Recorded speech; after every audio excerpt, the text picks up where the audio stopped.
ஆஸ்ட்ரோபெட் தமிழ் நேயர்களுக்கு அன்பு வணக்கம்.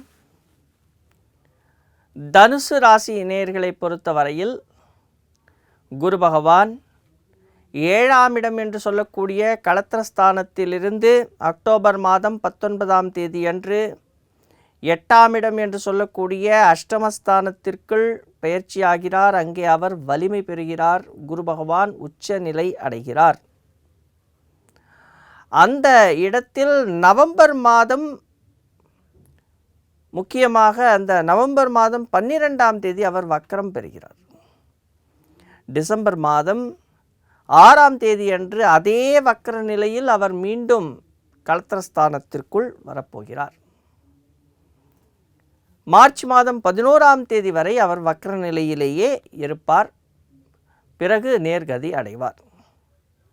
இப்போது முக்கியமாக இவர் லக்னத்திற்கும் அல்லது உங்களுடைய ராசிக்கும் 4ஆம் இடம் என்று சொல்லக்கூடிய சுகஸ்தானத்திற்கும் அதிபதி.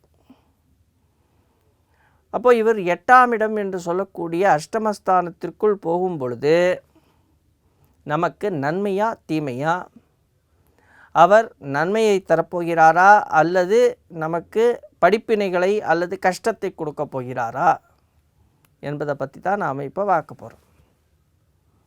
இப்போது குரு பகவான் என்பவர் அடுத்தவர்களுக்கு அறிவுரை சொல்லக்கூடிய ஒரு பிரம்ம ஞானி. அப்போது 7ஆம் இடம் என்று சொல்லக்கூடிய களத்திரஸ்தானத்திலிருந்து 8ஆம் இடத்திற்குள் அவர் வரும்பொழுது நாம் என்ன நினச்சிட்ருப்போனா அவர் கஷ்டத்தை கொடுப்பார் அப்படின்னு சொல்லிட்டு. இல்லை, மறைமுகமான ஆன்மீக விஷயத்தை உங்களுக்கு கற்றுத்தரப்போகிறார். மறைமுகமான சில விஷயங்களை உங்களுக்கு கொடுப்பார். இந்த இன்சூரன்ஸு, அதே நேரத்தில் சில இன்வெஸ்ட்மெண்ட்டு, இதை மாதிரி மறைமுகமாக செய்யக்கூடிய விஷயங்கள் எல்லாம் நன்மையை கொடுக்கும். உங்களுடைய சுய ஜாதகத்தை பொறுத்த வரைக்கும் குரு பகவான் வலிமையாக இருக்கும் பட்சத்தில் நல்ல பலன்களை நீங்கள் எதிர்பார்க்கலாம். அஷ்டமஸ்தானத்தில் அவர் வரும் பொழுது குடும்பம் மேம்படும். குடும்பத்தில் திருமணம் போன்ற சுப நிகழ்வுகள் நடக்கும். லாபங்கள் அதிகரிக்கும். அதே நேரம் உங்களுடைய அயன சயன ஸ்தானம் வலுப்பெறும். வெளியூர் வெளிநாட்டிற்கான பயணங்கள் மேற்கொள்வீர்கள். வெளியூர் வெளிநாட்டிலிருந்து திடீர் லாபங்கள் உண்டு. நீங்கள் எதிர்பாராத ஒரு லாபங்களை நீங்கள் அடைவீர்கள்.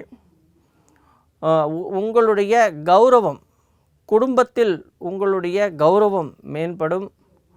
உங்களுடைய குடும்ப பெயர் புகழ் பெறக்கூடிய அற்புதமான தருணமாக இந்த தருணங்கள் மாறும்.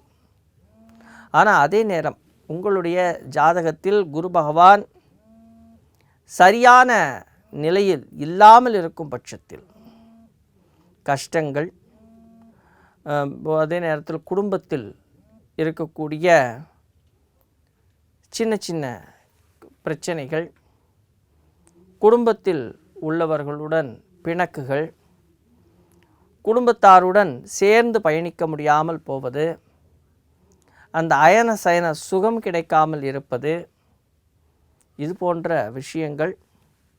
அதே நேரம் சமூகம் என்று சொல்லி வரும்பொழுது அங்கே சில பிணக்குகளும், கணவன் மனைவி இடையே கருத்து வேறுபாடுகளும், கணவன் மனைவி இடையே இந்த கருத்து வேறுபாடுகளால் பெரிய சண்டைகளோ சச்சரவுகளோ வருவது போலவும், அல்லது வம்பு வழக்குகள், கோர்ட் கேஸ் போன்ற விவகாரங்களும் வருவதற்கான வாய்ப்பு இருக்கிறது. கவனம் தேவை. இப்போ இவர் வக்ர நிலையில் வரும்பொழுது குரு பகவான் உங்களுக்கு நன்மையை கொடுக்க போகிறார்.